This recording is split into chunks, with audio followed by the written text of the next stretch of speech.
بسم اللہ الرحمن الرحیم۔ السلام علیکم۔ اسلامک لائبریری میں آپ سب کو خوش آمدید کہتی ہوں۔ ویڈیو دیکھنے سے پہلے میرے چینل کو سبسکرائب کر لیں اور بیل آئیکن کو کلک کر دیں تاکہ میری آنے والی ویڈیوز کا نوٹیفیکیشن آپ کو وقت پر ملتا رہے۔ آج کا میرا موضوع ہے طوفان نوح کے آثار۔ حضرت نوح علیہ السلام کی نافرمان کافر قوم طوفان سے تباہ و برباد ہو گئی، جبکہ مومنوں کو اللہ تعالیٰ نے اپنے فضل و کرم سے محفوظ و مامون رکھا۔ علماء تاریخ نے اس طوفان کے آثار تلاش کرنے اور اس قوم کی باقیات ڈھونڈنے کی کوشش نہیں کی، بلکہ اسے ناممکن اور محال تصور کیا جاتا تھا۔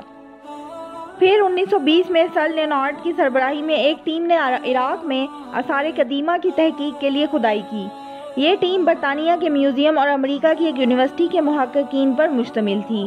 اس ٹیم نے یو کے شمال میں واقع شہر تل عبید میں کھدائی کی تو انہیں کافی گہرائی میں مدفون چکنی مٹی کے برتن، مورتیاں اور دیگر آلات ملے جو قدیم زمانے میں استعمال ہوتے تھے۔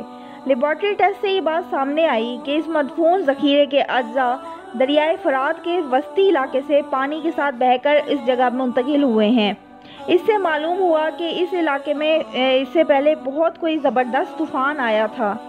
محکمہ آثار قدیمہ کی اس ٹیم کی تحقیقات سے یہ بات بھی سامنے آئی کہ جس پانی نے یہ چیزیں یہاں دفن کر دی تھیں اس کی اونچائی کم از کم 25 فٹ تھی، تو رات میں اس طوفان کی اونچائی 26 فٹ بیان کی گئی ہے۔ سر لیونارڈ کا یہ خیال بھی ہے کہ اس طوفان سے ساری دنیا تباہ نہیں ہوئی تھی، بلکہ یہ طوفان دجلہ اور فرات کی وادی میں آیا اور اس نے پہاڑوں اور صحرا کے درمیانی علاقے کو ملیہ میٹ کر دیا۔ لیکن یہ نظریہ محض نظر ہے، کیونکہ قرآن کے عموم سے معلوم ہوتا ہے کہ یہ سیلاب اور طوفان پوری دنیا پر آیا تھا۔ اس ویڈیو میں حضرت نوح علیہ السلام کے قصے کا آخری حصہ پیش کیا گیا۔ اس سے پہلے والے بھی جو پارٹ ہیں وہ اپلوڈ ہو چکے ہیں اور آپ ان کو پلے لسٹ میں دیکھ سکتے ہیں۔